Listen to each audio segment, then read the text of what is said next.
ध्येय टीवी के news this our programme में आपका स्वागत है और मैं हूं विवेक ओझा। सागर में अपनी ताकत को मजबूत करने के लिए भारतीय नौसेना ने साफ किया है कि नेवी के लिए बन रहे 2 वॉरशिप्स की 17 मई को लॉन्चिंग होगी। एक का नाम है सूरत और दूसरे का नाम है उदयगिरी। ये दोनों युद्धपोत पहली बार पानी में उतरेंगे। इस दौरान केंद्रीय रक्षा मंत्री राजनाथ सिंह मौजूद रहेंगे। इनमें से एक फ्रिगेट और दूसरा डिस्ट्रॉयर है।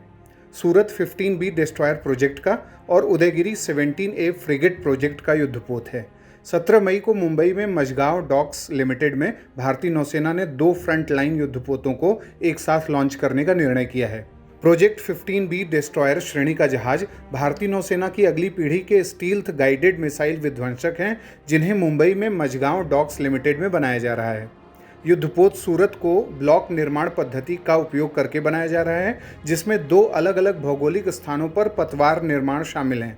उदयगिरी आंध्र प्रदेश में एक पर्वत श्रृंखला के नाम पर रखा गया है और यह प्रोजेक्ट 17A फ्रिगेट का तीसरा प्रोजेक्ट है। उल्लेखनीय है कि इस श्रेणी का पहला जहाज 2021 में कमीशन किया गया था और दूसरे और तीसरे श्रेणी के जहाज का उद्घाटन किया जा चुका है। फ्रिगेट और डिस्ट्रॉयर दोनों ही वॉरशिप होते हैं, लेकिन इनमें साइज़ के साथ ही क्षमता का भी फर्क होता है। फ्रिगेट के मुकाबले डिस्ट्रॉयर करीब 1.5 गुना बड़ा होता है।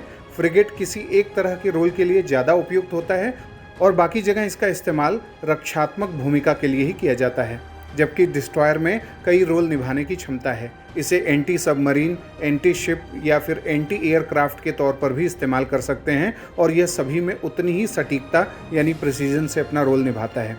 प्रोजेक्ट 15B के तहत 4 गाइडेड मिसाइल डिस्ट्रॉयर बनने हैं। पिछले साल नवंबर में ही इस प्रोजेक्ट का पहला डिस्ट्रॉयर विशाखापट्टनम नेवी में शामिल हुआ था।